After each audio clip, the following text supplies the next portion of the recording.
All right, we are back for our meeting, and the next item on the agenda is the board's discussion of the 2021 draft RIPA report. Um, so we can open it up. Actually, you know what? I have a few comments if folks don't mind. If I could make, might be easier. Um, so I think when we're discussing the report, as Allison mentioned in her email, I believe it was Allison, let's reference the page of the PDF. So have your report up and reference it there for other folks to be able to follow along, especially members of the public. And I failed to do this right now, but identify yourself prior to speaking. So I'm board member Duratli. I had a few comments on page 13. There's a really wonderful section on what the factors that go into recidivism. And let me actually pull up page 13 myself. And I was just, there's a section on employment and criminal records being a huge impediment for folks to get employment. And I was hoping perhaps we could just put two sentences too about how housing is also very challenging for folks with criminal records to obtain, justice-involved individuals, and that, especially in light of the unhoused population in California and how much reentry intersects with that, I think just two sentences, given that we're in California and we have such a sizable unhoused population, would be helpful there. The other thing that I wanted to mention is in some of the language, including on page 85, on post trainings, we recommend that posts consider certain trainings. And in this particular instance, we're asking posts to consider expanding trainings to address bias by proxy. And I'm wondering why, because in other parts of the report, we just recommend that LEAs do things, why we recommend they consider that and not just recommend that they implement that into their curriculum, especially in light of all the high profile calls to the police that we've seen around the country that definitely need a different approach. And the third thing is in our civilian complaints section in the beginning, I know that in past reports we have sort of ad nauseum discussed on page 106 how the disparities and differences in how agencies process complaints lead to very different outcomes. I think we should just have a short disclaimer right at the very top, because we can't assume that folks who are reading this report have read every single report. And just a disclaimer about the data and the deficiencies in it because of the variability in collecting data, I think would be very important. And we can even reference a previous report. Those are my comments. And then lastly, I did want to take time to discuss the ACLU's letter. I think there are some really great recommendations in it, especially with respect to pulling out some department level data. I think that would be really interesting for the public to see. And I know this has come up in several subcommittee meetings.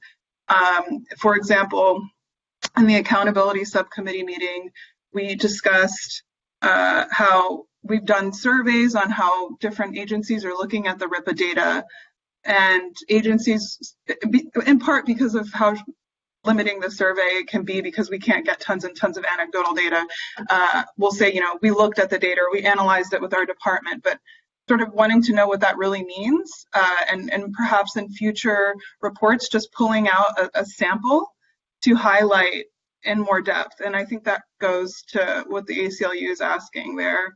And lastly, and this is the last thing I'll say, I know the ACLU has made recommendations about consent searches that I think are very persuasive, but I'm not sure if we've discussed them in subcommittee meetings prior, and if we can make that recommendation in this report. And I know it would definitely require further discussion if it hasn't been discussed in subcommittee.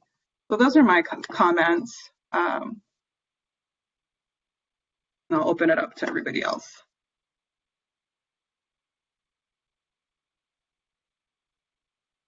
I can jump in. This is Melanie Ochoa. First, I want to say there's just so much great info in this report, and I really appreciate it. And I think it's going to be very useful for departments who really want to make headway on these issues, to be a tool for them, and for advocates who are trying to encourage departments to do that. I think there's so much wonderful information in here, and I know this was a huge effort, so I really appreciate that. So I have kind of two high-level comments and then one tiny comment.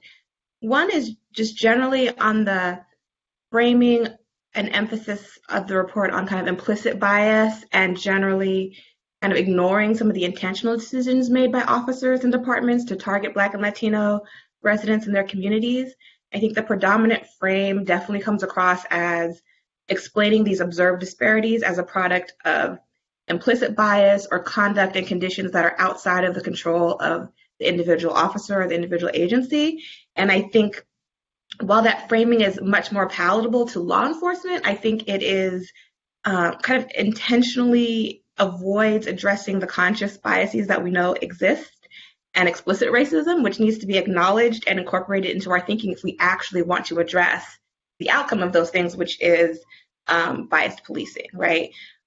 So we know, and we've talked about this already in other meetings and subcommittee meetings, but the influence of white supremacist organizations in policing. We've talked about, there's been research on like the prevalence of officers endorsing racist ideologies in their own social media, and there's been research on connecting those to participation as defendants in civil suits. So there's even a kind of a causal or at least correlation between the actions that we're concerned about and endorsing these views in their social media accounts. There have been scandals even in California discovering like officers endorsing these things on their social media or in emails. We know that there are officers who hold views that can only be described as racist against non-white groups, and they do so consciously and willingly. We have the DOJ currently investigating LAPD officers for fabricating claims of gang membership and evidence of gang membership against, Black and Latino residents. We have officers and police chiefs like on record in articles in public meetings defending these disparate results as a result of like justifying them, saying that they stop more Black people because Black people commit more crime. So if they want to get to violent crime, they need to use these tools and pretext stops to stop more of that category of people, and that they're doing the right thing by stopping more Black residents, even for minor crimes or infractions. So none of this is implicit bias, right? And I think we misrepresent reality and do a disservice to the communities that are most affected by bias policing by suggesting that the observed outcomes that we see are a product of officers just being drawn to a darker skin to observe them for a longer period of time, right? There's lots of things at play, and there's I don't think, any data that suggests that the outcomes that we observe are actually a product of bias policing. We just know that implicit bias is something that exists and is functioning in the minds of everyone, but not all decisions that officers make are kind of below the level of cognition, right? They're active decisions. There's active decisions in how agencies choose to deploy, choosing to adopt suppression policing tactics and invoke and relying on pretext stops in certain communities and not others. And I can go on and on. There's lots of stuff there, right? So I think if we're going to talk about causes behind disparate decision making, I think we need to talk about them all. And I think only presenting implicit bias and suggesting that these are largely a product of kind of social conditions outside of the officers or agency's controls is neither accurate nor helpful to address the core problems that we're trying to address. And I think acknowledging that kind of also feeds directly into the solutions that we're proposing, right? And I mentioned in the report back from the subcommittee meeting that we're talking about reviewing when we're having applicants to the department to review for ties to white supremacist organizations, like reviewing their social media, making that an active part of how officers are being evaluated and disciplined. We're talking about talk about other types of decisions and deployment decisions made by agencies, I think consent searches, I think directly ties into that, right?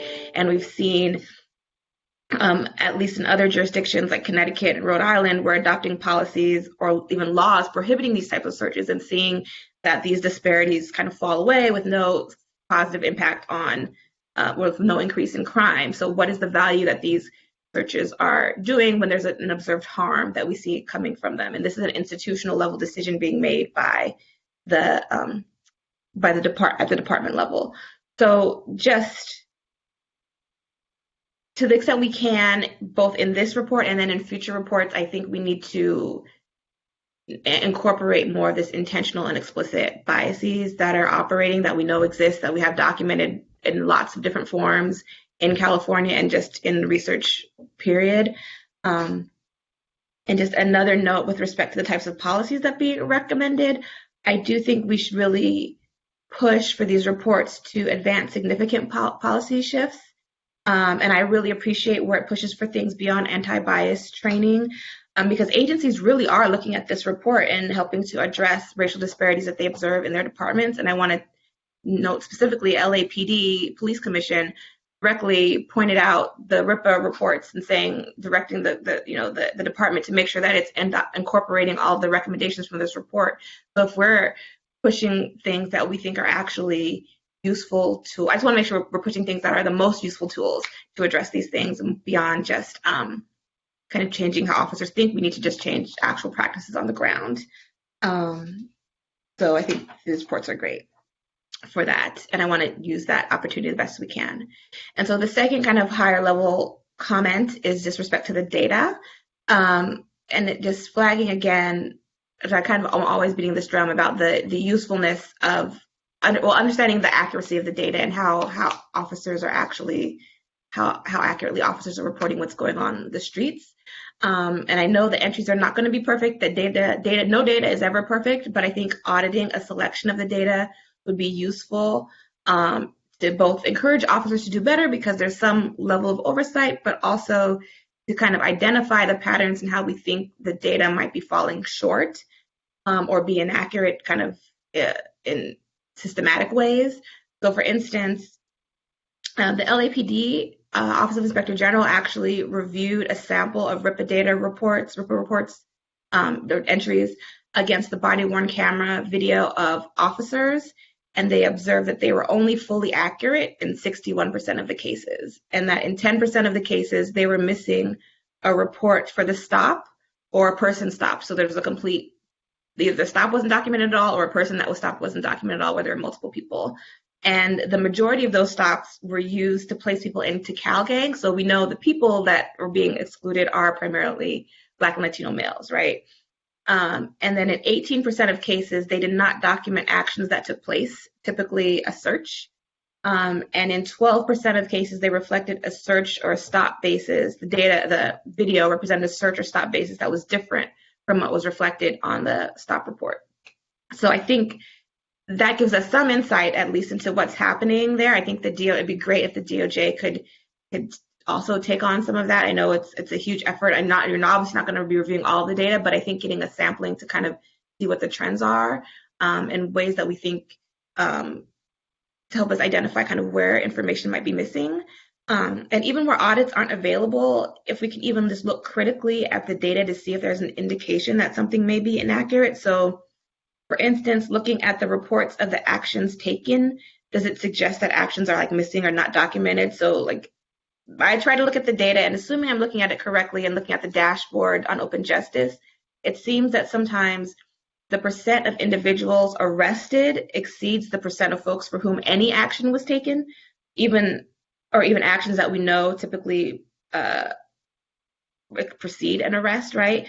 So even though an arrest does not count as an action, for each arrest that resulted, it would be likely that at least some actions were taken, like taking them out of a car, a search, handcuff. Those are things that we usually see preceding an arrest. So an agency may have, say that 96% of stops had no action taken, and 1% were handcuffed, 1% were searched, and then also 5% of stops for a particular group, there was an arrest. So that doesn't seem necessarily to line up. So it seems unlikely you would go from a stop to an arrest without taking any actions in between.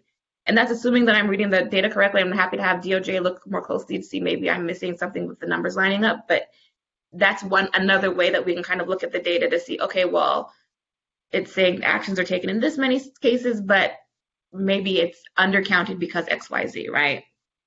And I think that would be of great use for understanding the data. And then the one minor point that I have is that it would be useful to have grand totals in the displays, not just group totals, and figures like figure 1, figure 2 in the report, those types of figures. And on the Open Justice dashboards as well, beyond I think the first level of stops, of first level of information, everything else is just broken down by whatever group you're looking at.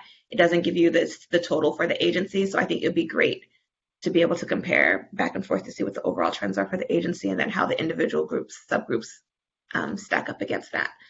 And it looked like from our review of the new dashboard little preview that was true as well. So it'd be great to include the grand totals for the actions as well as the other things. So that's sorry for the long spiel, but that's were my comments.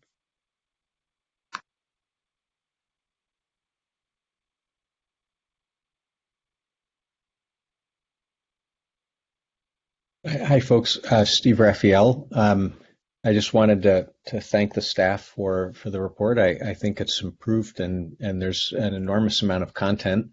The one comment I had pertains actually to the report in conjunction with the dashboard, because on the dashboard, at least for the agencies that we have now, we can drill down, and it makes it quite easy. Actually, it's pretty, to filter down into departments and then reproduce the overall search rates, the basis, and the contraband discovery in each one.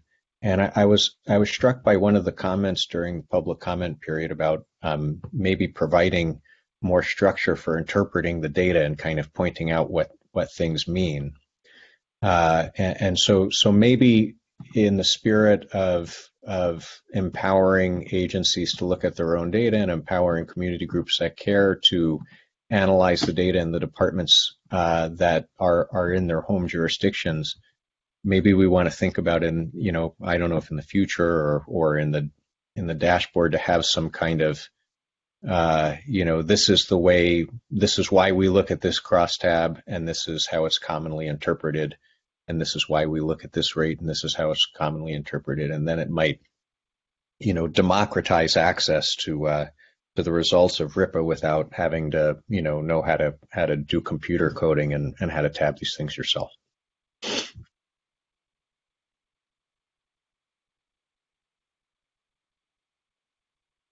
I remember, this is Board Member Drowley. I recall last year I might have missed this, but I don't think I saw this.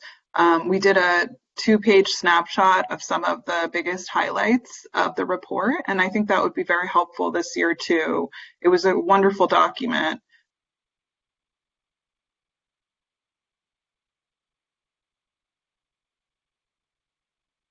Yeah, this is Board Member Swing. I agree with that. It's great to have a synopsis document that kind of encapsulates or captures some of the highlights of the information so that it's more easily read for all. Thank you for that. Yeah, also in light of that, and this is Board Member Drowley again, I was wondering, I know we have one annual report and it's only going to get more and more unwieldy in the years to come as more agencies start reporting their data. And I think we've heard from the public that we want, and from board members, more digestible data that, and again, not a knock on DOJ, the report is wonderful and so incredibly thorough. But if maybe, and I remember, blanking, a previous board member Szilard, and have not caffeinated enough today. Board Member Szilard mentioning having interim reports, and I think that would be very useful in the future to get snapshots of different agencies and what they're doing, especially with respect to both data and implementation of practices. I know that's a lot to add an entire other report, but I think it might be more digestible to the public too than a massive report. Maybe like once an additional report with highlights, once a year, something like that. This is, go ahead. Go ahead. No, go ahead. I defer, please. Go ahead. Okay. Good afternoon. This is Angela Sierra with the Department of Justice. So I want to echo the thoughts about the draft report. Really fantastic, a huge amount of really helpful information. So really thank you to DOJ staff for that. In terms of helping to make it more digestible, in light of the fact that so many topics are covered and in such depth, I was thinking that at least I would assume that we'll be putting together and staff will be putting together an executive summary, I think, which will be really critical. And because as I was reading through the chapters, wanting to remember like what to capture or the essence of each chapter in some of the major highlights. So I think that may be a good opportunity there in the executive summary if we are going to be having one, which I think we've had in the past. And with respect to the letter from the ACLU, I too, found the idea very intriguing on the recommendations with respect to the consent searches, and was thinking about those issues, as probably all of us, as we were reading the data. And I, like Sahar, would be very much in favor of exploring that idea and issue for possibly future reports, and that I would be very interested in hearing from a panel of experts, law enforcement and others, about the idea of consensual searches and how the data should be interpreted on those issues, and the pros and cons of those types of searches.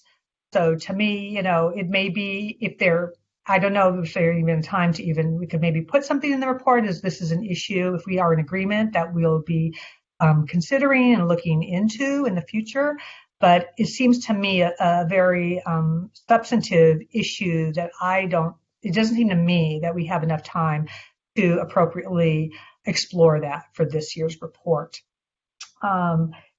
It's a more for a specific issue that just popped out at me, and I would be interested in the thoughts of other board members on this. On page 72 of the report, we start talking about our recommendations with respect to civilian complaint review boards.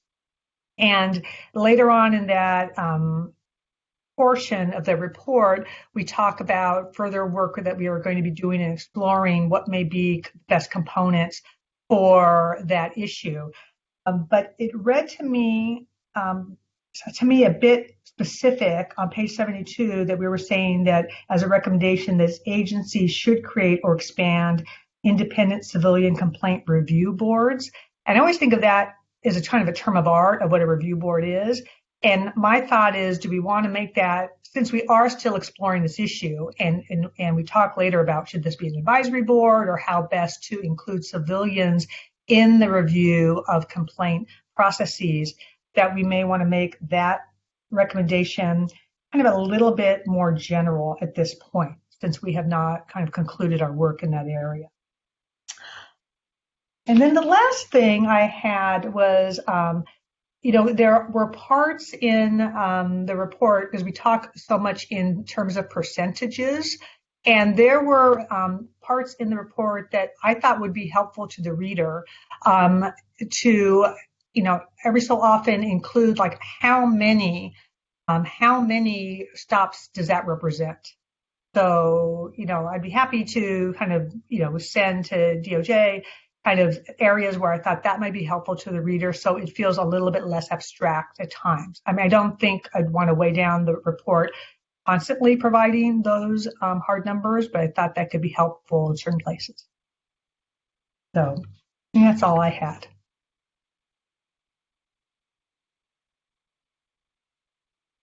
Board Member Ochoa, you made some points in the chat box. Did you want to discuss them really quickly? I think they're really good points. Just Sure. in case anybody missed them. Yeah, sure. This is Melanie Ochoa.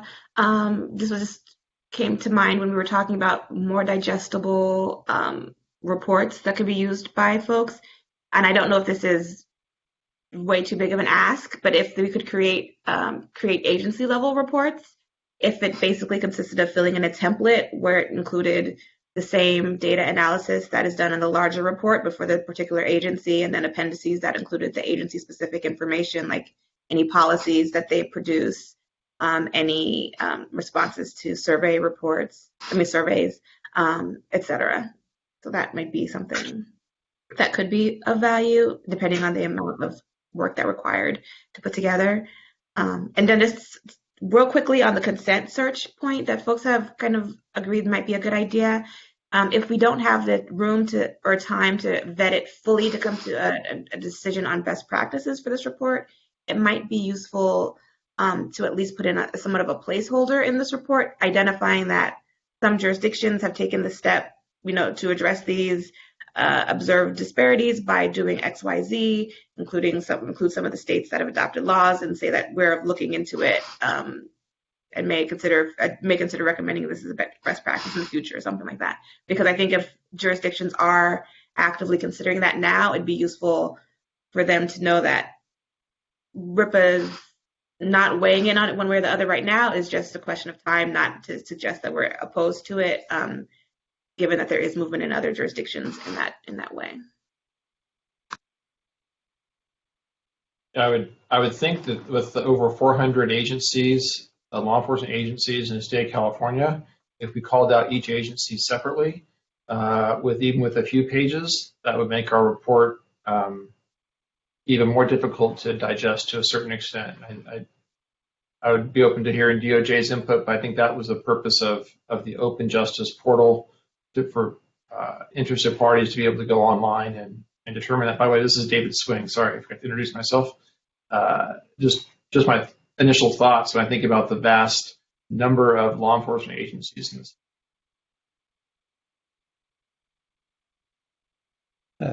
This is Steve Raphael again. Sometimes I wonder as well. I mean, I remember in years past where you would download large census publications and look through, 700 pages of table and find the exact number you needed. And that was what people did.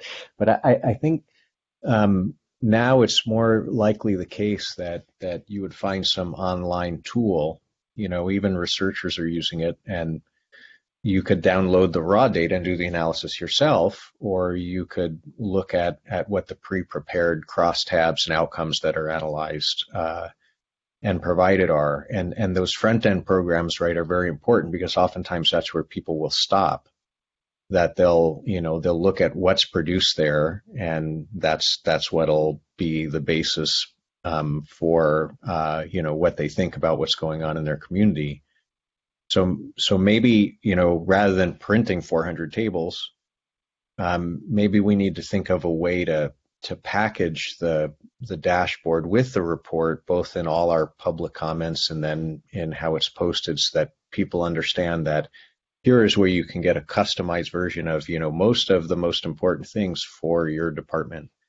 And then even we could imagine making like a little video that shows people how to, do it. And that might be an easy way to kind of highlight outcomes, and then also make the tool more accessible to somebody in the public who's interested in that. Just to, because essentially that's what the dashboards are doing, right? They are producing these individualized reports for all of them on demand, actually.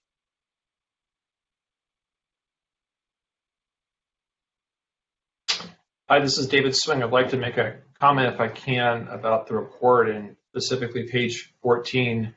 I want to first acknowledge again, like my fellow board members, the work of DOJ in putting this report together. It's, again, another very comprehensive report with lots of very valuable information. To acknowledge a comment that was made in the chat, just ask my fellow board members to reference page numbers and to slow down a little bit to allow our members of the public to find the appropriate page number we're referencing and to follow along. So again, going to page 14, which is the section on implicit bias, and specifically criminal justice system involvement and type of policing actions taken. The report identifies probation parole status and incarceration rates, it looks like, within communities of color.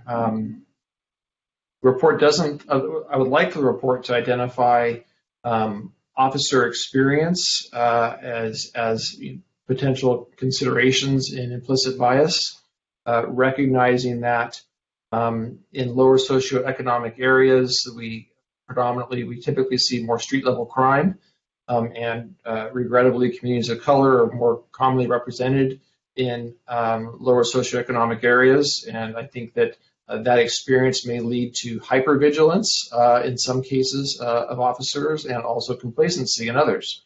And so I think that if you talk about implicit bias, officer experience for all of us, our own personal experiences, play a role in how we perceive and how we perceive others. And so I just want to kind of daylight that, if you would, and ask my colleagues on the board for their thoughts and how we might incorporate officer experience into the conversation around implicit bias. So this is Sandra Brown, a board member. If no one has a question, I would like to add to that. Part of the conversation that Chief Swing was saying, then lower socioeconomic communities of color, and you use the word commonly, well, yes, and it's a stereotype that's based at least in part on fact. And one of the things that we must talk about as a former law enforcement, a lot of our biases come from our experiences. And I, as a Black female that worked for 30 plus years in law enforcement, I might very well have a bias based on the arrests that I've made, the communities I've worked in, what I hear on our radios, BOLs for street crimes, and what I hear on the news, what I see when I get home. And over 30 years, it can create a bias for me. So I have a bias that I have to work on every day of street crimes, meaning drug sales, prostitution, assault, batteries, robberies, whether strong arm or with weapons and so forth.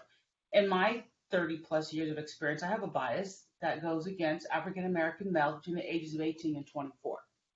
That bias doesn't go into African American males between the ages of 79 and 85. It falls into that group, which is a unfortunate description of a street crime suspect in lower socioeconomics, which creates a bias. It's embarrassing for me to say that. I understand that I have to manage that, and I work very hard on doing that, even though I'm not even in law enforcement anymore.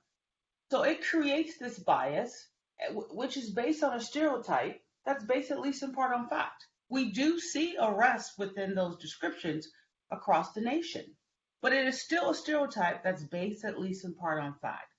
What the training needs to reference is that, and then number two, it also needs to show that just because it's a stereotype that's based at least in part on fact doesn't justify law enforcement in this country to treat everybody who fits that description as if they fit that stereotype, because that creates racial profiling.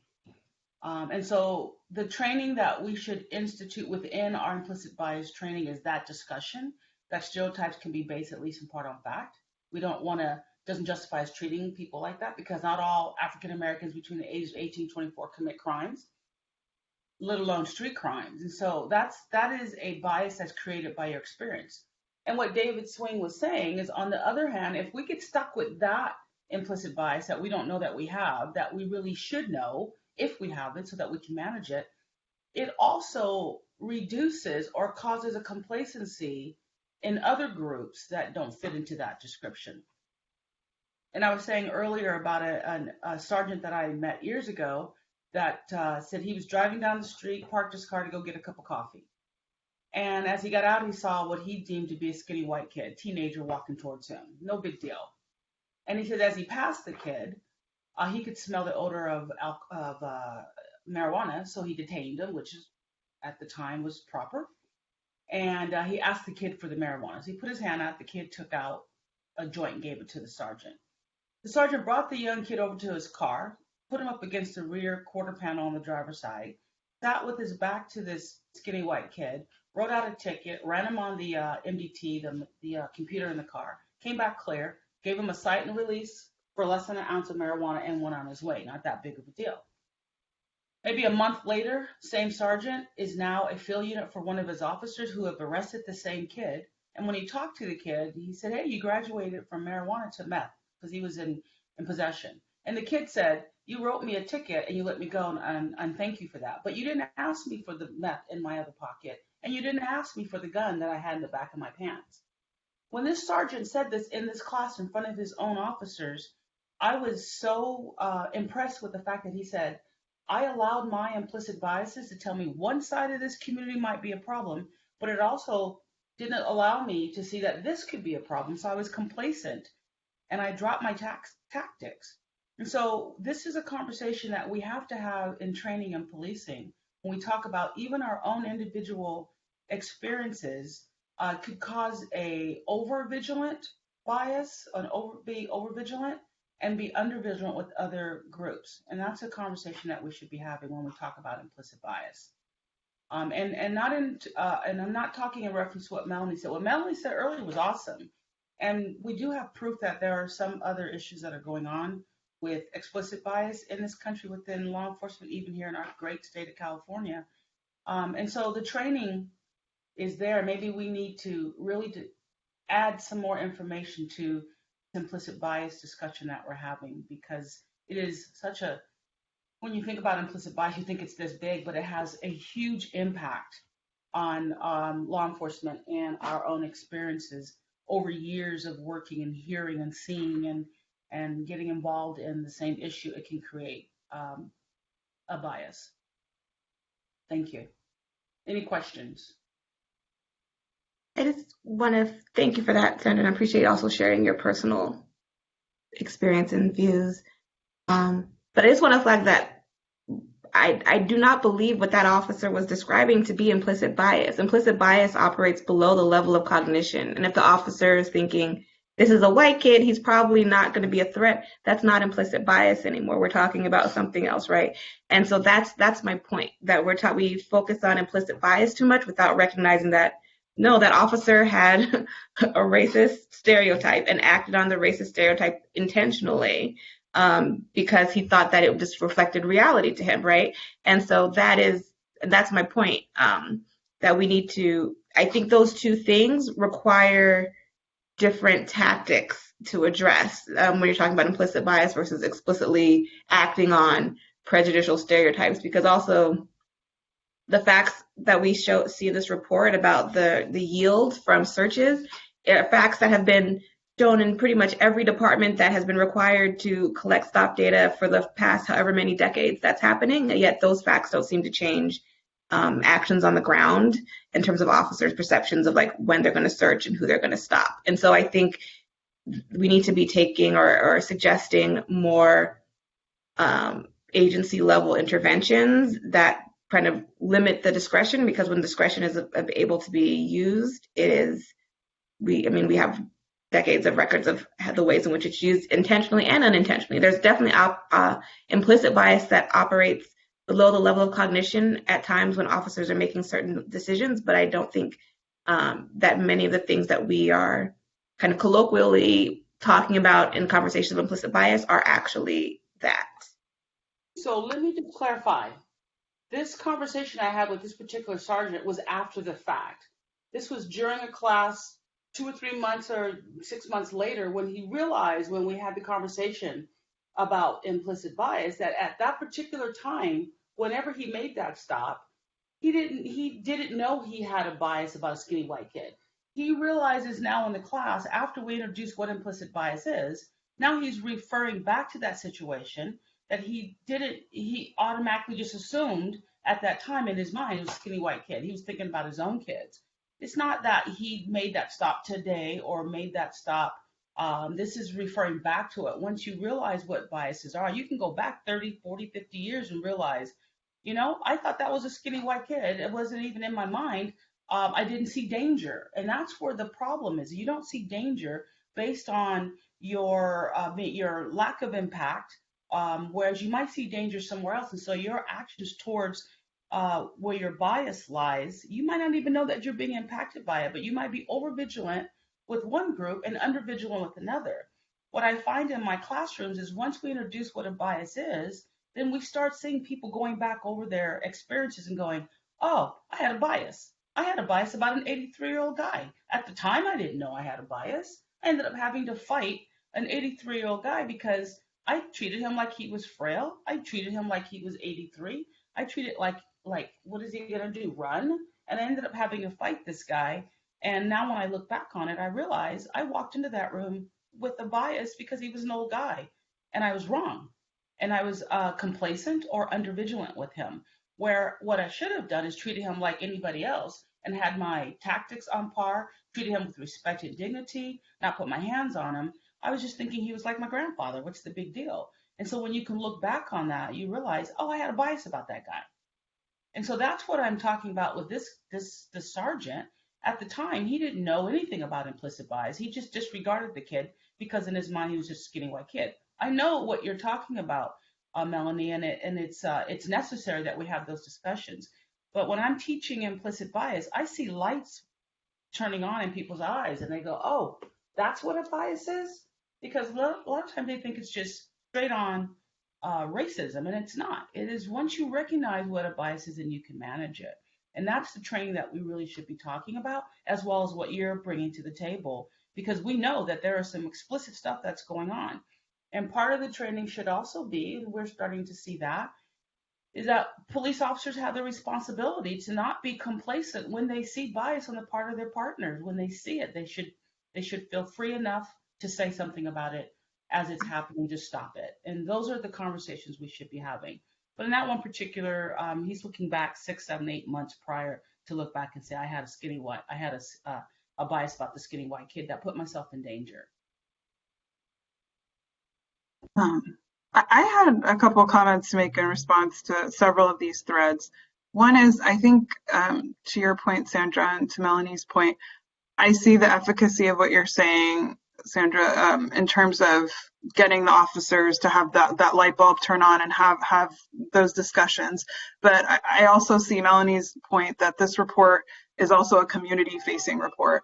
And I think in this year in particular, in 2020, the community is going to be looking to us to acknowledge some of the explicit bias incidents and racist incidents that have happened around the country that have resulted in, awful consequences, including, in our own state where, we have reports in the LA Sheriff Department. There are potentially in the Compton office, potentially white supremacist gang infiltration. There was that report in San Jose about, the officers sharing racist memes about Muslims and linking Gavin Newsom to Nazism. So I do think I agree with Melanie that we need to have some discussion of that and change the framing to include both issues. The second thread that I wanted to comment on is that the idea of creating a agency level snapshot for each of the agencies. Again, I know that is a huge, heavy lift this late in the year. I don't know if it can be done this year, but to the comment of Board Member Raphael, having been on the advocacy side, trying to analyze, for example, school level data or school district data, it is available on these online websites where we can take them down, but it takes a tremendous amount of resources from resource poor community organizations, community members, and it takes a level of tech savviness and sometimes math prowess. And if there is a way to just download a link specific to an agency, I know that we've had to pay organizations to do that for us in our practice and our community advocacy, and it's a heavy lift, or get volunteer researchers. So if there is a way that the DOJ can make that available, I think it would be of tremendous help to the broader public. And lastly, there was one more issue that I wanted to comment on, the consent searches, just to close that loop. I personally would be in favor of adopting the ACLU's recommendation. However, I know that we haven't necessarily perhaps had the discussion at a board level, and I wanted to see if there is agreement to adopt Melanie's suggestion, Board Member Ochoa's suggestion, to include a placeholder saying that we're going to be looking at this, especially in light of departments considering it. So that's a question to the board. How do we feel about that? Is that something people are comfortable with? And maybe the easiest way to do this is, actually, I don't know what the easiest way to do it, because I can't see all of you. Thumbs up, maybe. I don't know. If there's opposition, maybe letting me know.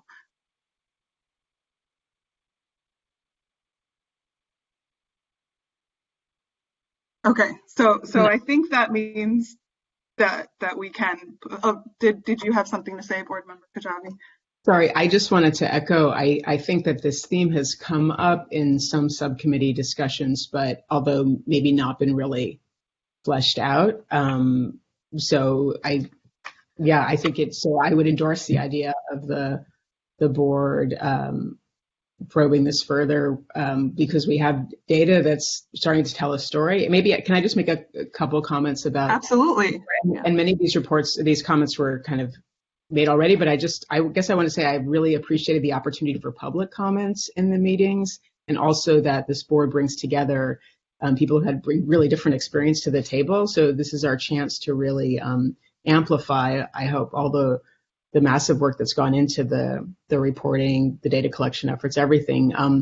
So one comment that was made earlier from the public was to not only present the data, but to allow readers to follow the logic. And I think the consent search is a great example of that, the connecting the dots. I noticed in the newer section, I think it's page 14 of the PDF, I wrote down at section B2 on systemic bias, there is a fleeting reference to Fourth Amendment waivers, and then as a potential source for bias. And then meanwhile, in the analysis of the stop data, there are some general accounts presented around the use of consent, consent searches, consent-only searches. But so maybe there is more of this connecting the dots to do in narrative, but maybe the next step is to really look much more closely at consent searches, as you were saying. So I guess speaking in support of your proposal, Zahar, thank you. Thank you. Any other comments? We have a lot of different threads running here. Yeah, this is Brendan. I've got so many notes, I'm not going to cover them all. I've just been writing nonstop. This has been a great conversation. I'll be honest, I never thought that we'd have the kind of conversation in this board, so I do appreciate that. I guess going back to Chief Swig and Armstrong's comments, I was still trying to figure out where we're going with that with regards to maybe it sounds like the police officers' view with regards to their own implicit bias at the time. And I keep thinking about how we're talking about policing in certain parts of communities, and that really is so much bigger. And I do really agree with what Melanie's saying with regards to the implicit bias and the overt bias. I think we as a society are making choices to police certain communities. That's what we're doing. And I think about my upbringing. I was born Black, poor, Jamaica, Queens, very low income. And when my family moved to Carmel, California, I saw more drugs. I saw more crime that was not policed. Volume, I guess, of narcotics ever in my life. And it just wasn't policed. And so we are making just choices as a society to police certain communities. And that's why we have these numbers that are so disparate. So I keep thinking about how we can intertwine more into this report, the history of policing, the origins of policing, and how it's probably a necessary component. And going back to some other things that were early, yes, I like the ACLU's recommendation with regards to consent searches. I keep wondering about how we can, if possible, make a recommendation around probation and parole searches. So often that's a first question that comes out during a stop. And, there's been some movement here, at least in Oakland, to make that not happen, not be a first question. And I wonder, as a policy, if we should be adopting that also, making some sort of recommendation, because that in and of itself creates so much ill will, bad rapport, and just bias in policing when it comes to people who are on probation and parole. What else did I have written down here? I'm also, being a new member to the board, I made some comments in my paper without page notes, and trying to go back and find it now in the PDF has been quite difficult. I don't know how to reconcile that. It's okay. Just go for it. There was situations where, I think it's maybe on page 20 or 25 in that area on the PDF, where the officers can select up to 23 different actions taken during the stop. I think it'd be nice as for the reader that be included in the appendix so we can flip back to that pretty quickly. There have been certain sections like that in the report where, as I'm reading, I want to go, oh, what are those actions to be selected? And I can't follow along. I think having a place for the reader to do that. And I guess finally, I echo the comments earlier that were made. The report's amazing. It has some really great information. When we get to the data portions, it can feel kind of dense. And having a 3-page summary for the public, which is easier to digest, would be really, really helpful. I looked at the previous reports, and I believe we had executive summary and fact sheets. Even looking at them, I think they could be a little not written in such a way that's engaging to the public. So maybe we can work on that for future. Those are my comments. Thank you.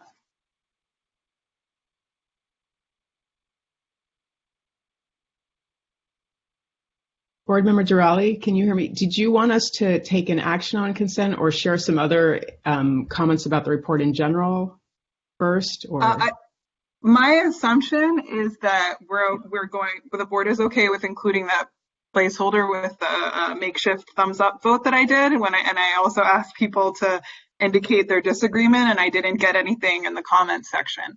But so yes, go for it. Discuss any other additional comments. Then I had 2 tiny placeholder comments. One is it's great. It's been great to see the dashboard, and I really appreciate comments other board members have shared about that as being a way for, well, it clearly increases transparency for the public. That's critical. We want to build confidence in the public, but also this idea of having smaller agencies having the resources or chance to analyze or see what's going on.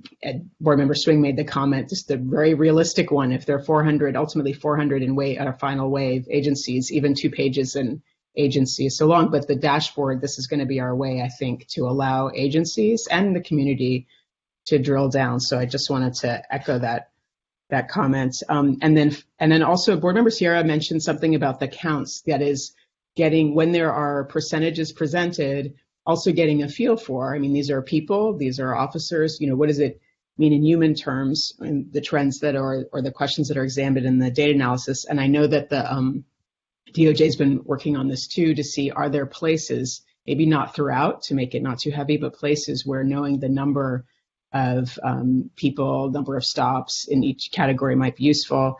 And so I just wanted to echo that. And then side observation, I don't know if Kevin or Trent, if you're on the call, I realize much of that's in the appendices. You've pointed that out to me before, but I realize that in the regression tables, when the number of observations are shared, there isn't the baseline observation. That is, most of the racial and ethnic categories, things are measured or done against a baseline of white. And so that means, for example, the number of white searches of white individuals might not be reported out in the appendix when it is for other racial and ethnic subgroups. And I could be mistaken, but I just wanted to flag that the appendices may not allow the reader to really see the total numbers, or in particular the number of observations for stops of white individuals.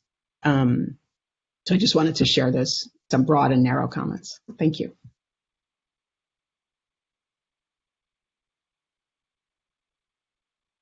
Thanks, Lily. This is Kevin at DOJ Research Center. So that your last comment, since you mentioned me by name, I'll respond to you real quick. Good point. I'm looking at the regression tables in the back, and I see what you're talking about when we talk about the number of observations. It's not clear whether that's in observations for specifically that column of data, which are broken down by the different race ethnicity categories that we're comparing against the white baseline, or whether or not that's an overall number of cases included in that regression model. So we'll have to explore a way to add in that additional layer of transparency with letting you know how many cases from the white reference group are included in each of those models. So yeah, that's super actionable. So thank you for bringing that up. And then of course, you know that we're still in the process of looking through for areas where, as you've discussed with us previously, we can use the actual raw numbers of cases that had experienced certain outcomes to kind of add a more human aspect to it, and the number of people that had that outcome. So we're in the process of looking. But Angela, if you have specific examples of places throughout the report where you think that would be helpful, well, absolutely feel free to send those along. We'd love to have specific examples from you as well, from where you'd like to see that. Kevin, this is Allison Elgart. Are you able to just let everyone know about the capacity of the dashboard in terms of creating a PDF report or printing anything out in terms of agency level snapshots? So I'm not 100% certain on the ability of the dashboards currently, or I know that currently you cannot use the dashboards to extract like a PDF version of the information that's presented in the dashboards. However, the dashboarding tool that we use to create these dashboards is Tableau, and there may be a function within Tableau where some form of creating like a report that you can download would be possible, but we'll have to explore that a bit more. That's not a functionality that's built into the dashboards as they currently stand, but that's not to say that it's not possible. I'm just not certain right now that the software tool would support us being able to get it exactly how people picture that happening, but we can definitely toy around with there being a way to kind of get a snapshot and save it for later. That way, if you want to go back and revisit as you being a user of the dashboard, go back and, oh, I filtered the data to this specific identity group and this agency, right? And I remember I found something there, but now I have to go back into the dashboard and refilter the data. Rather than having to do that, you could just save a version. We can explore whether or not that's something that Tableau would allow for us to do. So hopefully that kind of answers the questions. I just don't have the exact answer off the top of my head. I with respect to the dashboard, I think it would be helpful to also, and I don't think it definitely has this capability now, but in the future, as other board members have mentioned, also be able to pull down the agency's policies and practices as well, not just the raw data. This has been mentioned, but I just didn't to flag it again. It's not just the data that we want. It's like a comprehensive view of what an agency might be doing. That might be too much of a heavy lift, but maybe for the future. I know probably not this year. Yeah, so a consideration there, one, the dashboard, like the software tool sits on top and then looks at the RIPA data and then pulls up information. It's just displaying information that's contained within the RIPA data set currently. And since information about policies isn't contained within the RIPA data set, then it's not going to be able to show that information. Another consideration there with displaying that information would be that RIPA data is collected annually, and that the policies, basically, the RIPA board or DOJ in conjunction with the RIPA board would have to solicit policies from the 400 some odd agencies that are going to be collecting annually, get the information and structure it in a way that is standardized so that it can be displayed on a dashboard. So that's an additional data collection effort that would need to be taken on in order to update that on an ongoing basis. But say, for instance, something like the RIPA board collected a LEA survey this year, so we do have some information from agencies about certain policies there. So something like that, there's a potential. Again, we haven't explored this, and there's certainly, by the time that the RIPA board's report has to come out January 1, there's not enough time leading up to that for us to turn that into a dashboard. But something like that in the future, if the board follows up with agencies or solicits information from them that way, we can play with the idea of trying to incorporate some of that information in like the dashboard that's in a dashboard that kind of sits side by side with agencies' data for that reporting year. So it's definitely an idea that we can explore in the future. But doing it on an annual basis would require a lot more data collection currently. Thank you.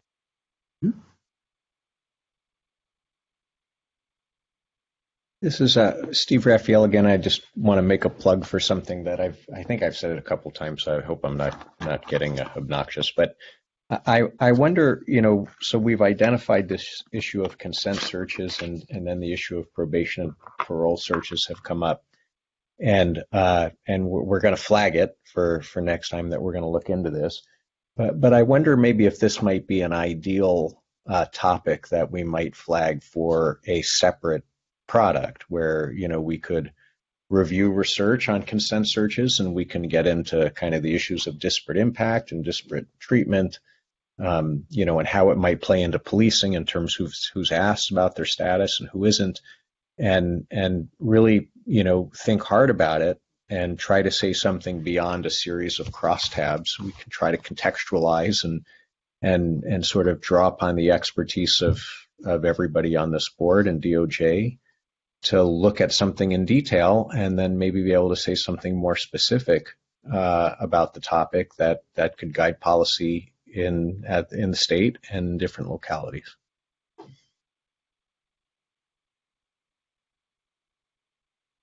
May I add to that? I've been thinking that next year's data sets may look very different. This point was made in one of the public comments in the letter. Because of COVID, things may have changed dramatically across the state. We may see much smaller data sets. We may see different kinds of trends, and so that creates issues in terms of looking at how the patterns evolve over time. But on the other hand, it may create a unique opportunity also next year, or might invite us to look more closely at specific issues, just as Board Member Raphael was laying out, and maybe with I don't know what the typical structure is, but an interim report or a separate piece, rather than, waiting for another, not that we're waiting, but rather than working towards another full annual report. So I think next year in particular can be really important to carry the momentum that's coming from the discussion now.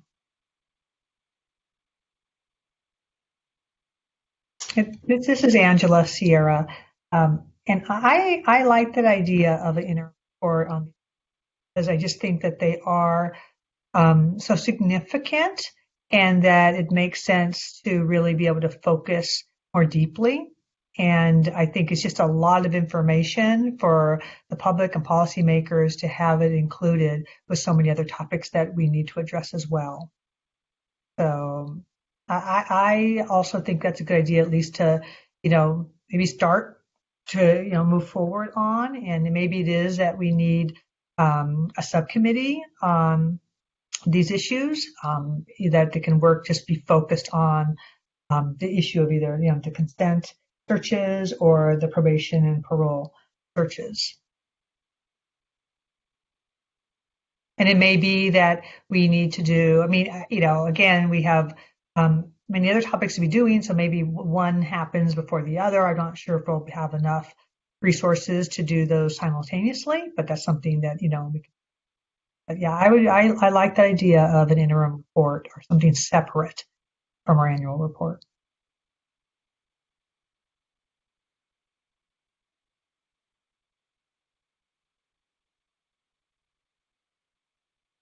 Are there other comments on the report?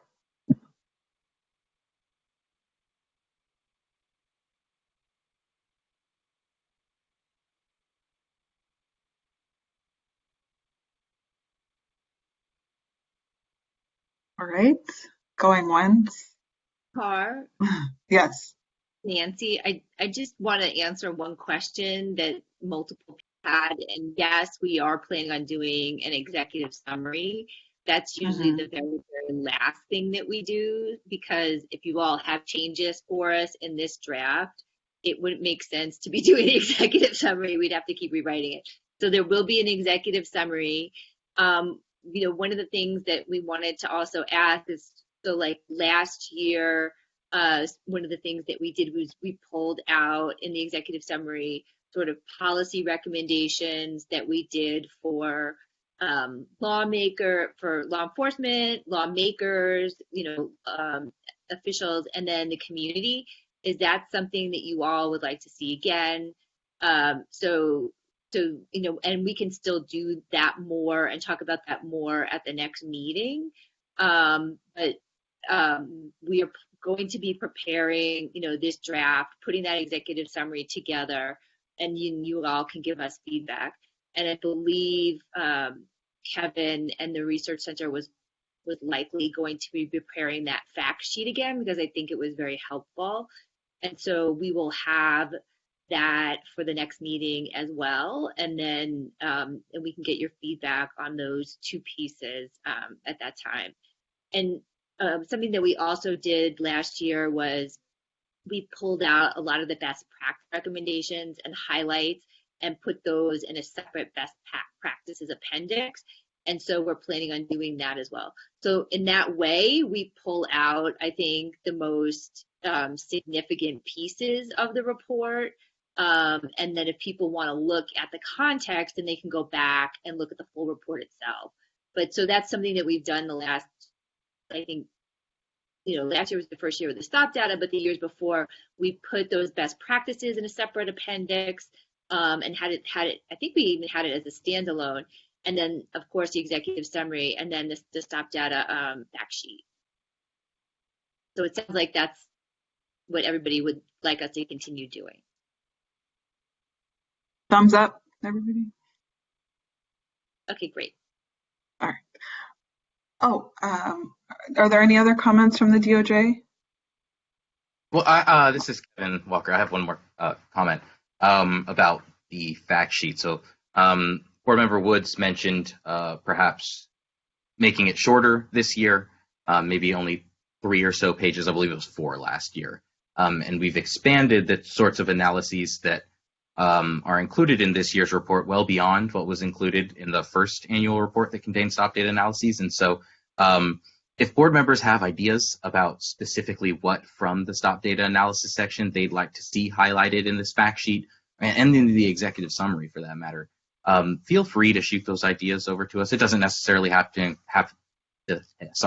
occur now, but just in helping DOJ staff determine what board members are finding most interesting about the analyses that are presented in this year's report and what they want to highlight in those two documents, being the executive summary and the fact sheet, would help department staff focus our efforts on kind of creating visualizations and content for those specific areas. So again, we don't necessarily need comment now unless anyone has any off the top of their head, but we are always open to more feedback from board members.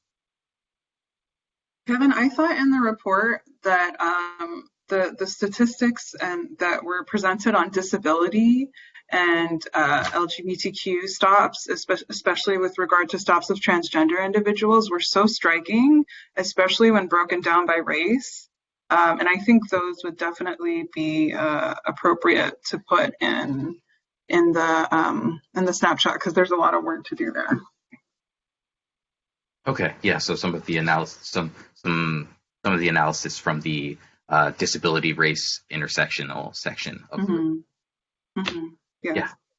I know that now. Thank you. And just go ahead. Sorry. Who's someone trying to speak? Right. I might be hearing. Oh, go. Okay. So one more thing, we got a presentation on the stop data elements from the DOJ earlier about what is going to be added potentially. And I know there's a specific subcommittee meeting happening next week, but I just wanted to flag that I think, and I flagged this previously, and I'm not sure if there are other elements being currently considered, but I definitely think having a category pertaining to identifying whether someone is an unhoused individual is really important given the statistics in California. So I just wanted to drive that in. I think that's definitely an element that we need in the future. We had a discussion of this and the community caretaking function issue in the previous meeting as well.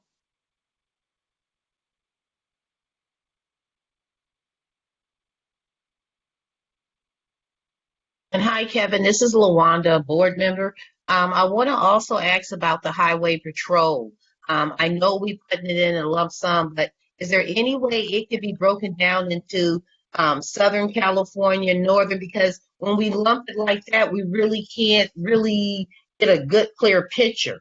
Because LA County, what's happening down here may be totally different than what's happening in Northern California.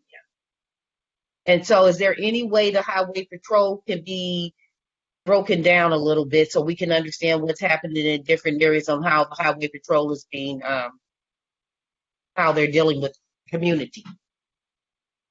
Hi, Board Member Hawkins. Yeah, I remember you making this comment previously, and so I did work with the technical team at DOJ to understand exactly how the information from the California Highway Patrol is collected and whether or not we can break out the data based on like what's called an ORI number, which are and basically an agency identifier number, and then each agency's, especially California Highway Patrol, will have multiple ORI numbers that will be assigned to the different regions in which they operate.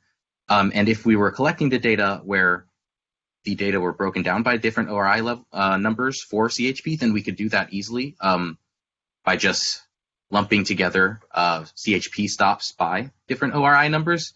But the case is, at least currently, and for currently as the data are being collected and historically as the data were collected, CHP is reporting under one ORI, as are all other agencies in the data, and so breaking them down by their different ORI levels or numbers isn't something that we currently can do.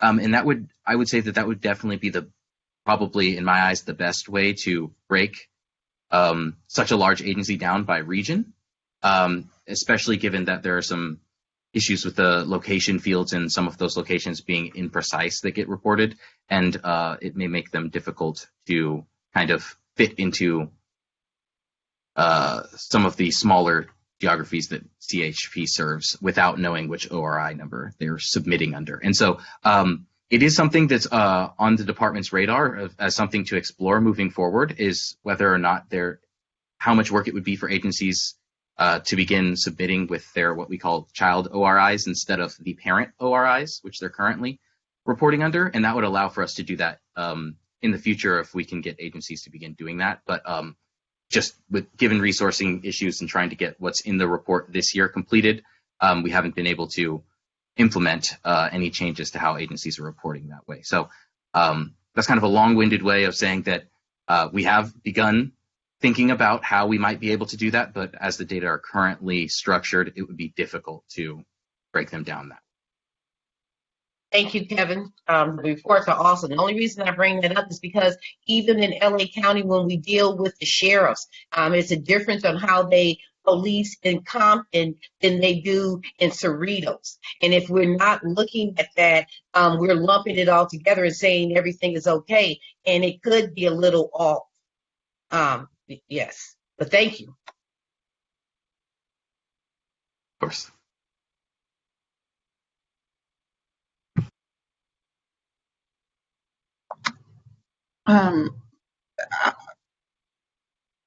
Allison, did you want to make a comment? Sure. Hi, everybody. This is Allison Elgart from DOJ. I just wanted to, so we want to just make sure we are, because this is the board's last opportunity to really discuss some of the substantive issues in the report, since the next meeting is more of a sign-off meeting where we will have the discussion, we'll have the executive summary and the fact sheets done for all of you to review. But so I just want to make sure if the board has other direction in terms of things you'd like to see in the report or substantive changes, I just want to make sure we have all of those. So, you know, there's been some discussion of the data of the implicit bias, structural racism section, and the section on the consent searches and a placeholder for next year. But I just wanted to flag that since this will be really the last chance for substantive discussion of the issues before giving the final sign-off, just make sure that everyone has given, that the board gives full direction of what they would like to see in the next few weeks before the next draft of the report.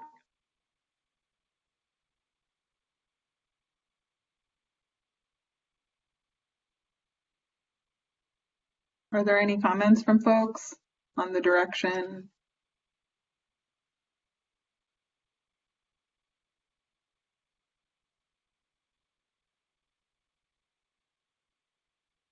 This is Melanie again. Sorry, I'm not on my camera again, and I didn't notice if you, Allison's referenced anything that we can say about the like internal validity of the data to the points that I mentioned before, like reflected in the OIG's audit, or even just looking at if there's any way to look at the data itself and see if things seem to be inconsistent based on how we know, police operate in terms of like actions taken before an arrest or anything else that I didn't really notice, seeming like the numbers don't line up. I think that would be useful. Maybe that requires a further discussion before we can actually put that in there in terms of what presumptions we can make about what data might be missing, or inaccurate from the officers keeping track of it. But that was just one thing I wanted to flag, at least to discuss, if not to incorporate.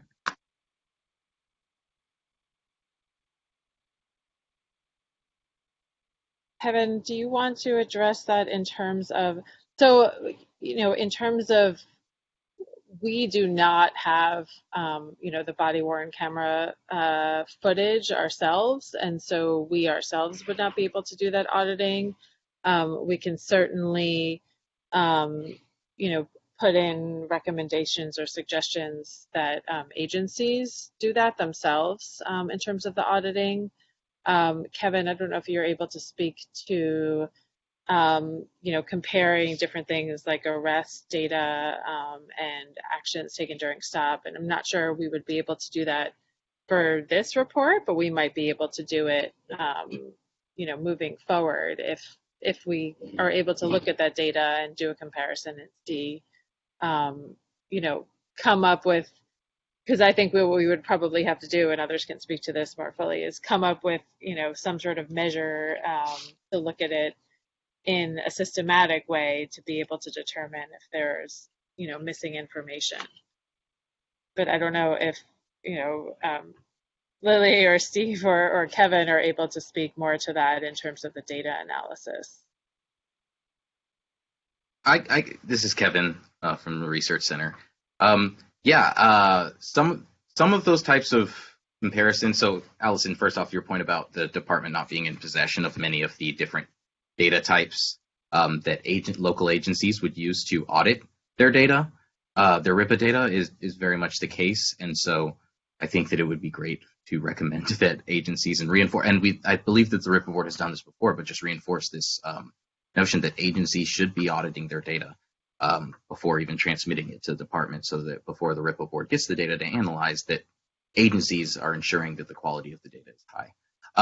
But in looking at things like combinations of entries that don't logically make as much sense to us as an end user of the data, something that we can explore a bit, and to go to board member Ochoa's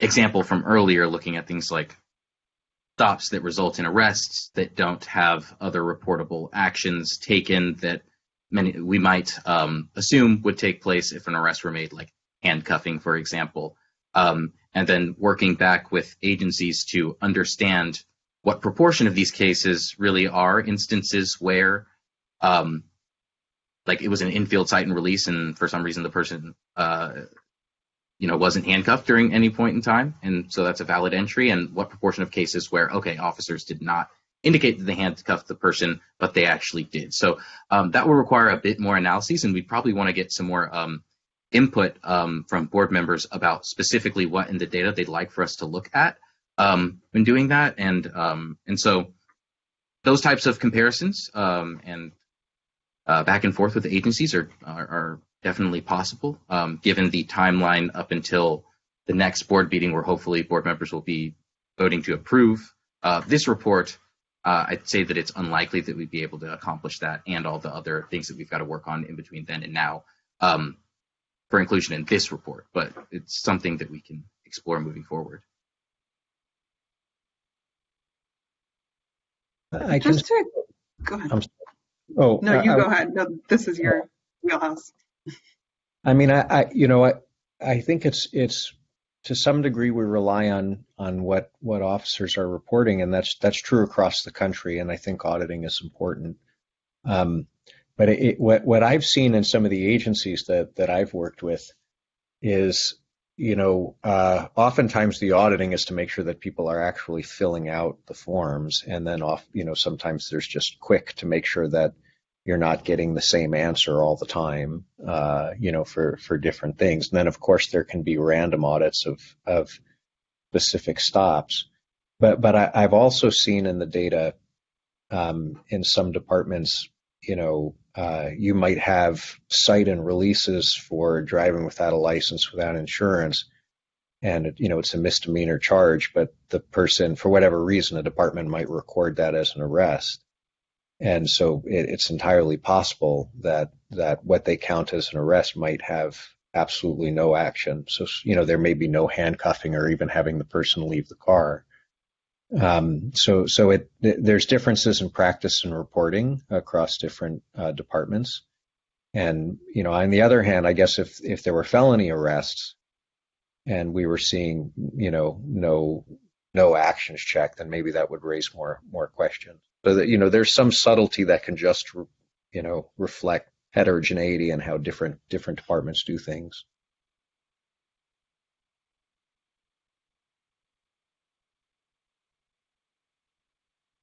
I would So just that add, would be really useful. Sorry, this is Melanie. Just to follow up on that, I think that raises, I guess, a different question about inconsistencies across the data.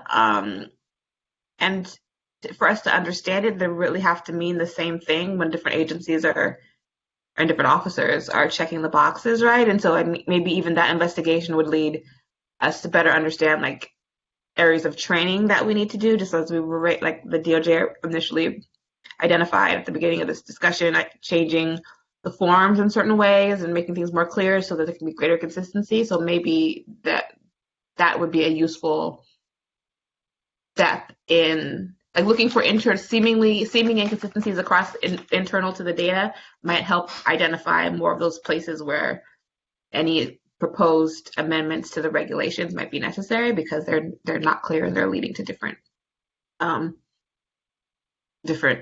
where they shouldn't be.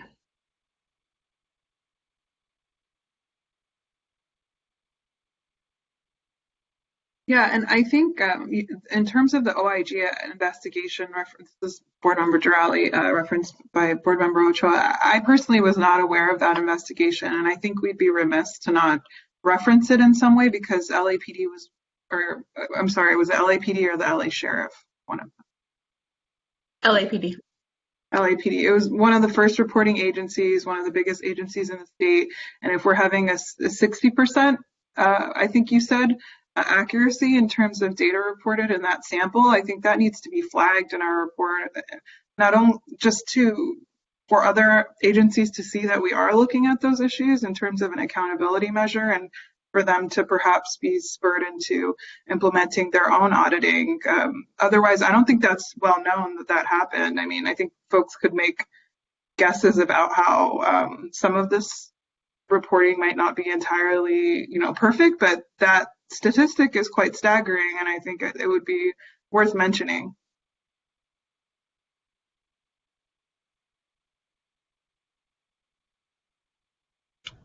This is John McMahon. I just need to speak up a bit. I'm not aware of that issue with LAPD either. I'd be a bit hesitant to comment about that specific information and data in a report that will be permanent record if there's no opportunity to have the agency explain, just in case there's a difference in how things are reported, or if in fact that was confirmed, because I haven't heard about it either. I would just be a bit cautious about putting something in a document unless it's factual and it's been confirmed.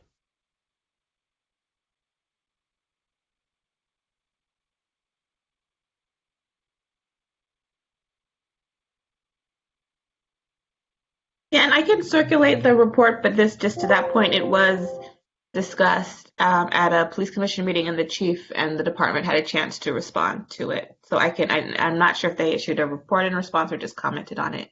But if I can find the link, I'll drop it in the chat box for anyone who's interested in the report.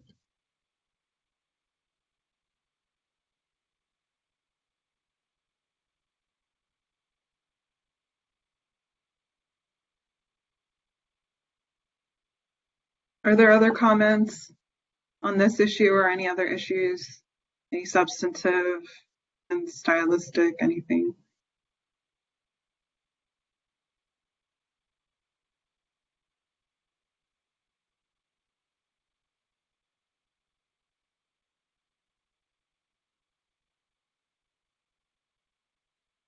Oh, looks like Board Member Raphael just dropped the link.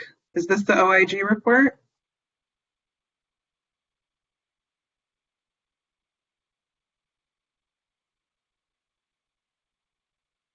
You're on mute, Board Member Raphael.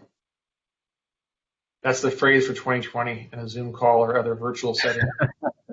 Yeah, that's the report, and the finding is on. I just saw it. Oh, on page on page 4 of the report, they make reference to the video review and.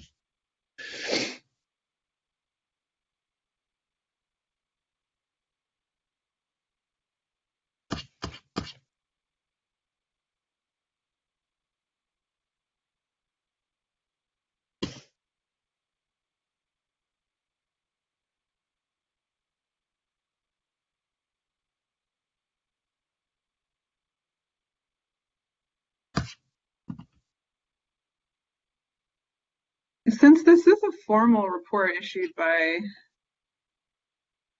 the Inspector General, I mean, I think it would be worth linking this specific page. I think it's really important, the fact that this is happening, and it says here 23% of folks who were seen on video did not have one or more of their searches documented. Even that's a pretty staggering statistic. I think there should at least be a footnote in our report referencing this.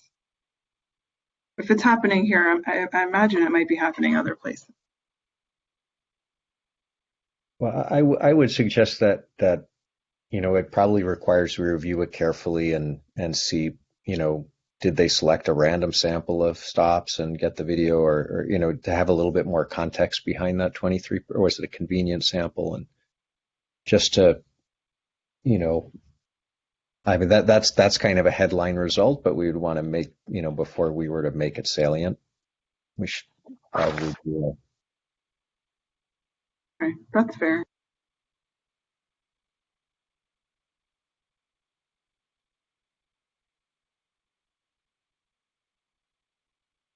Kate, this is Nancy. I think what we could do, and maybe this is a compromise, is just recommend the practice of agencies comparing their stop data forms and checking those with body-worn camera footage as a potential check, just in terms of like an accountability check for supervisors. I don't know if that's something, without necessarily having to mention the study or go into huge detail, but it does sound like it was something that would be fruitful no matter what the finding was.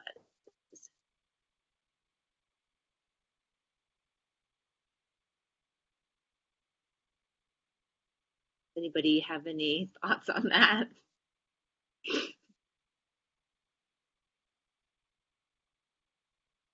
Yeah, this is Angela Sierra. I think that makes a lot of sense, and knowing that another department has that does make a lot of sense. And then maybe this is another issue we're following up about that particular audit. But at least for this report, just indicating that as a recommendation is to be doing internal audit.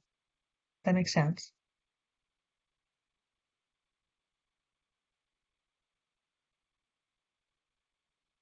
I do agree that's a good recommendation. I thought that was one that we had already been making, but if not, then we should include it. But I guess I'm not sure what the concern is on citing this report, other than how is it different from any other reports that have been cited substantively in the RIPA report,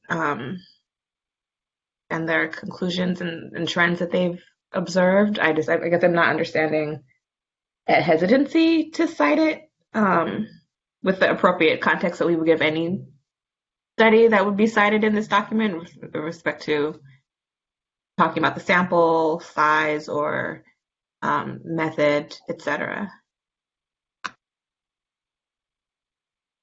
This is David Swing. I think some of the hesitancy that I heard was we haven't had an opportunity to look at the report individually or collectively as a board, and so citing something without that opportunity to review, I think is just we're not comfortable with that. I agree with the recommendation from DOJ to ensure that we have an audit or recommending an audit procedure in place for agencies, especially as we bring on the Wave 3 agencies here in 2021, the Wave 4 agencies in 2022. It'll make, I think, the audit component more relevant and important. So I'm comfortable with the recommendation from DOJ to include an audit recommendation in the report.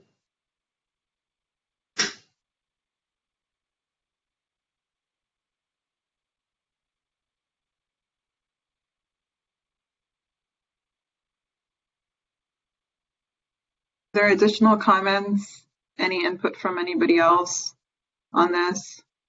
I just wanted to flag that Board Member Ochoa indicated that the sample size and more information on the methodology is on page 48.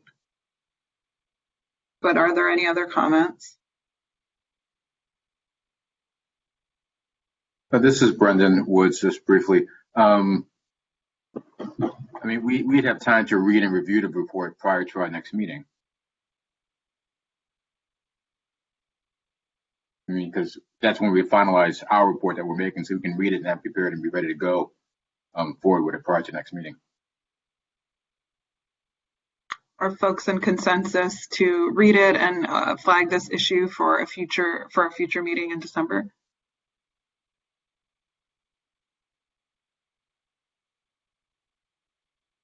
All right, I think that was a majority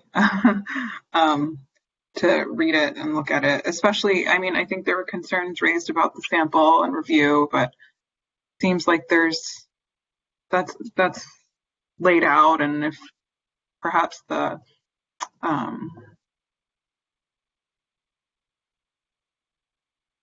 Professor Raphael or anyone else on the board could look at that and determine its merit, that would be good. I'm just reading it at the same time as I'm talking. Okay. Are there any other comments on that specific issue? This is Felicia Espinosa. So if I'm understanding the conversation, we're talking about like maybe giving recommendations for supervisors to audit, internally. But I also think that this might be the time to talk about civilian oversight and having auditing procedures that aren't just IA, right? Like isn't just the police policing the police, right? Like that's not anything that's new. IA has been around, and similar to the comment where there has been different policing based on who the audience is or who's being policed, that also includes the IA department, right? So how the police themselves is different than how the police are policing other people. So we know that the statistics will show that, and even the conversations that we just had right now in terms of giving the chance to report and hear both sides, that's not the opportunity that's made for when somebody is charged with something, right? That goes public before they're giving their side of the story. When someone's charged with something, they don't wait for the conviction. There still is that, that's put out publicly. So that's just another example of how we police is really based on who we're policing. So if we're going to say to audit and internal audits, I think that this is the opportunity to bring that up and give also civilians, people who are actually being policed, part of that conversation, right? And that might also go back to where either not necessarily in this report, but in the report going forward, talking about the history of policing, talking about really who, similar to what Brendan Wood said, what was the first, why was policing made, who is being policed, the historical bigger picture of policing. Even this, subject talks about LA, but we're talking about systemic. We're talking about, California, we're talking about policing the United States of America. So having that historical context, I think will help with some of the conversations that we're having.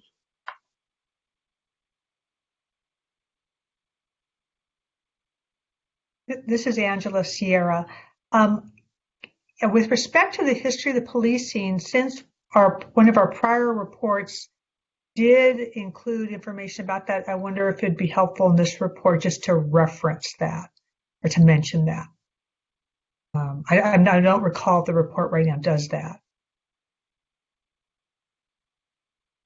But I don't know if was it last year's report or the year before where we do have, I believe, a fairly substantial discussion of that. And this might be, and maybe in the beginning when we talk about, what's going on in 2020, and especially as what we know is happening, what the stories have said, and now the data shows, this might be the perfect time to reference. Angela, what you just mentioned, board member, that'd be a great time.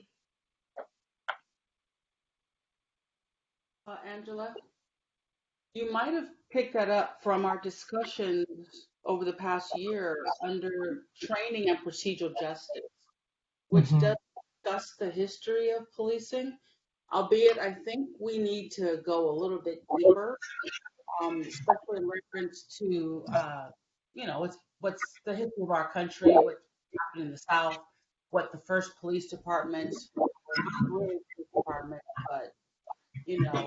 folks that got together after the Civil War to hunt down and bring slaves back. And that was the beginning. We don't talk about that in class. Boston's the first police department, and we talk about that. But I think what we saw was procedural justice, and we might want to have a graph somewhere that talks about the history of policing. We can take all that information right out of procedural justice and create a paragraph for the history part of our research. But we did talk about it.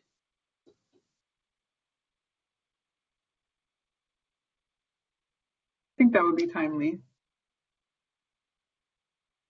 Hello, this is Aisha.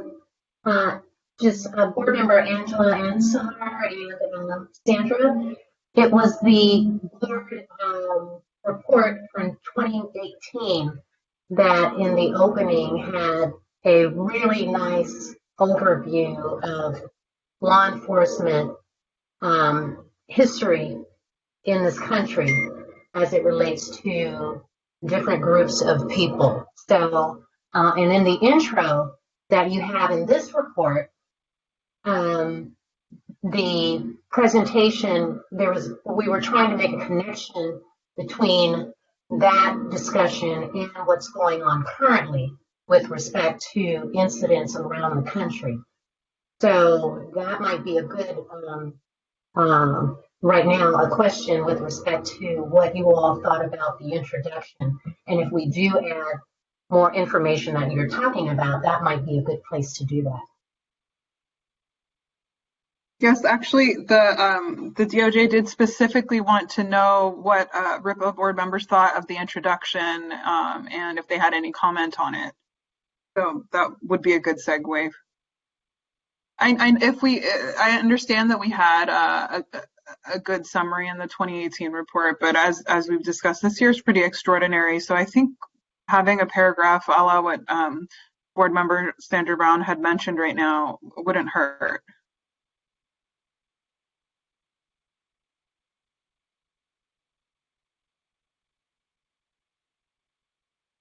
So I would just add that I think we think of these reports as, well, we mentioned that before, but we have to think of the public. Are they going to go back and read our report from 3 years ago and really cross-reference it, especially for something like an introduction and not a deep policy level recommendation?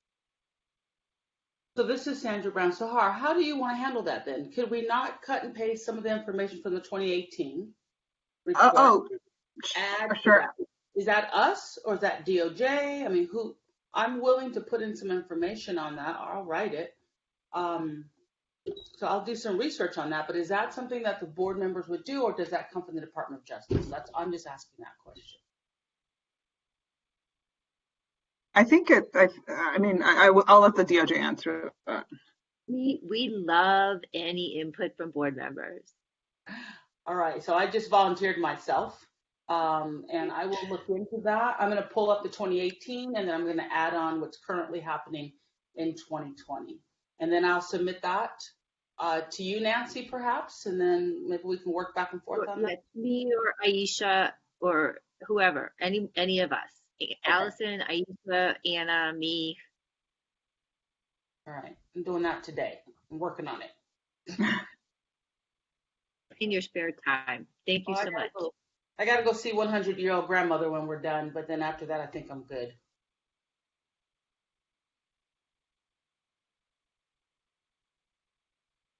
Are there any other comments? Let me see where we are on the agenda. I haven't looked at it in a long time. Oh, we're supposed to be at public comment at 1. So we are a little late and behind. So are there any other comments?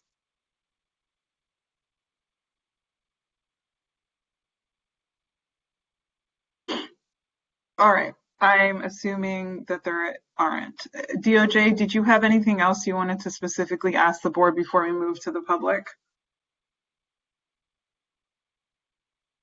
Thank you, Sahar. I think we have our direction, and if Sandra is working on that piece of introduction, then I think we are good. And of course, for the board, if you have any specific line edits or corrections, other than what would be a substantive discussion, feel free to send them our way as well. Thank you. All right. Let's move on to public comment. Just a reminder for any folks who might have joined the call later that public comment is 2 minutes. So I will hand it over to Aisha. Hello, everyone. I hope you can hear me. I'm just having a little bit of sound difficulty with my computer. Do we have any public members who would like to make a comment at this time? If so, could you raise your hand in the chat?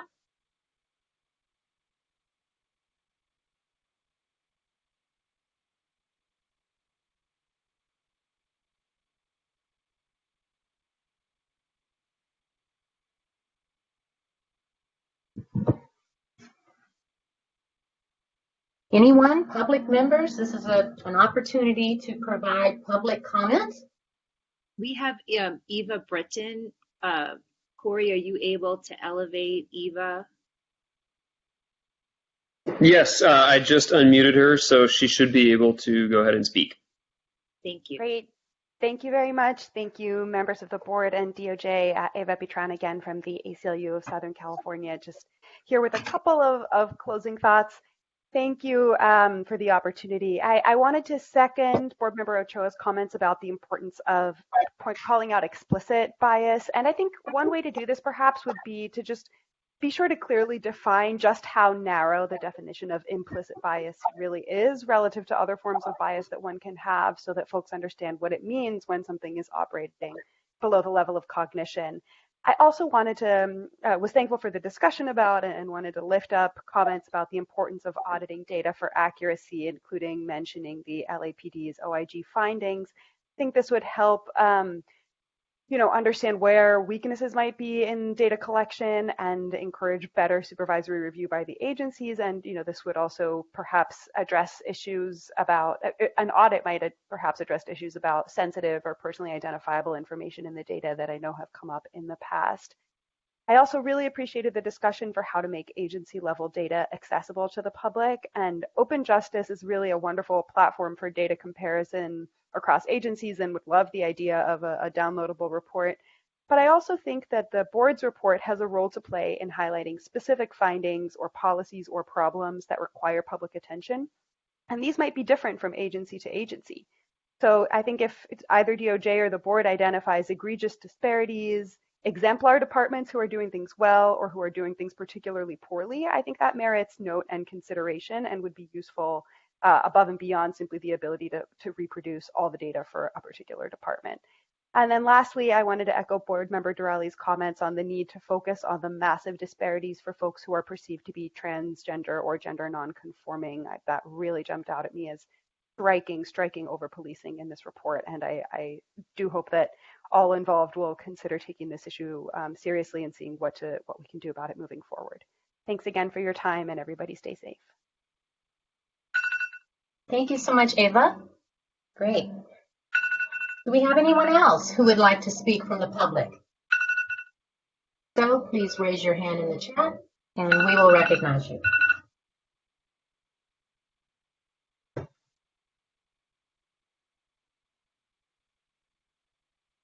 Anyone else from the public?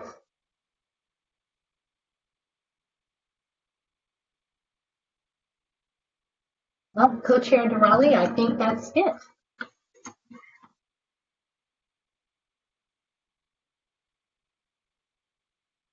I mean, no. Yes.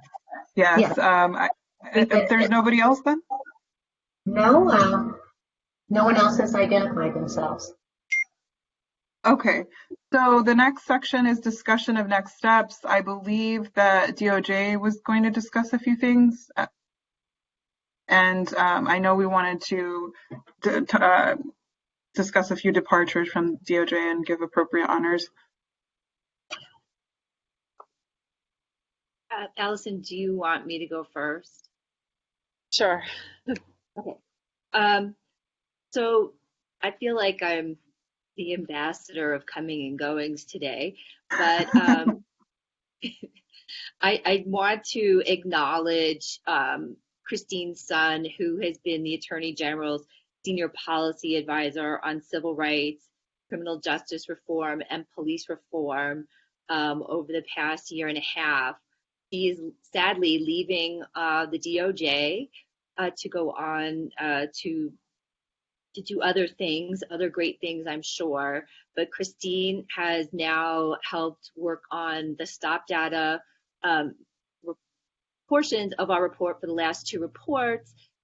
You all have met her when we've had our in-person meetings, and I just wanted to acknowledge all the great and hard work that she has done in this report and last year's report, and thank her for that, and say that we will definitely miss her on this part of on our team.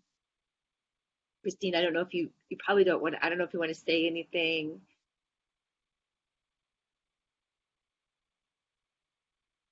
I think she has to be unmuted if she does. Okay, well, Christine's good. Well, thank you so much, Christine. Yes, thank you for Christine for all of your input and valuable edits and assistance in the draft of the report. And I think otherwise, for us, the next steps are really working on the things that were discussed today. We'll work with Sandra on the introduction. We'll work on a placeholder for consent searches and looking at incorporating this report that was brought to everyone's attention. We will also, work on incorporating other comments that we heard today, working on the implicit bias section, and we will, by the next board meeting for December 2nd, we will have the executive summary, and we should have the fact sheets done by then as well. So the board can review those and give us comments then on any changes or anything else that you'd like to uplift that is not included. And I think that is it in terms of the DOJ next steps.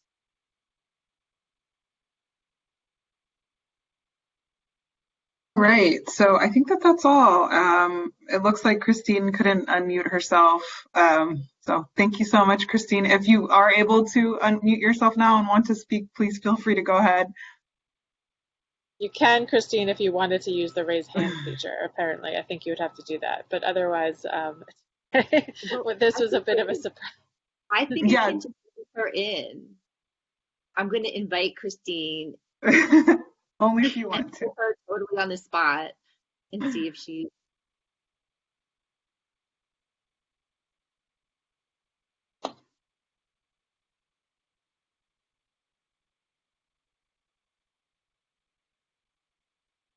All right. Well, it sounds like It's we might be. probably not working. It's not. No, it's totally fine. Okay, so I don't think we have anything from our end as co-chairs. Chief Swing, did you have anything you wanted to flag for the next meeting or next steps? No, I thought we had a very productive meeting and very grateful to everyone's participation. That the work continued to work from DOJ staff on helping to facilitate this conversation. So thank you all for your involvement this afternoon and morning. All right. Looks like we're on track to end 9 minutes early, 1:21, to adjourn this meeting to go back to our very boring week in America. Right. Boring. So boring. Thank you, everyone. I figured out how to unmute myself. Okay, never mind.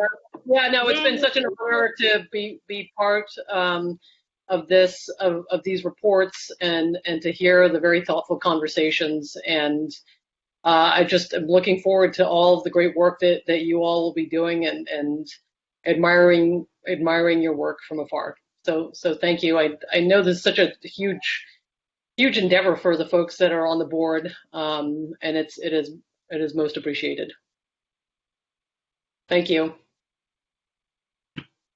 Thank you so much, Christine. Great, everyone. Bye. Take care. The meeting's adjourned. Everybody. Thanks, everyone. Bye. Thank you, everyone. Thank you.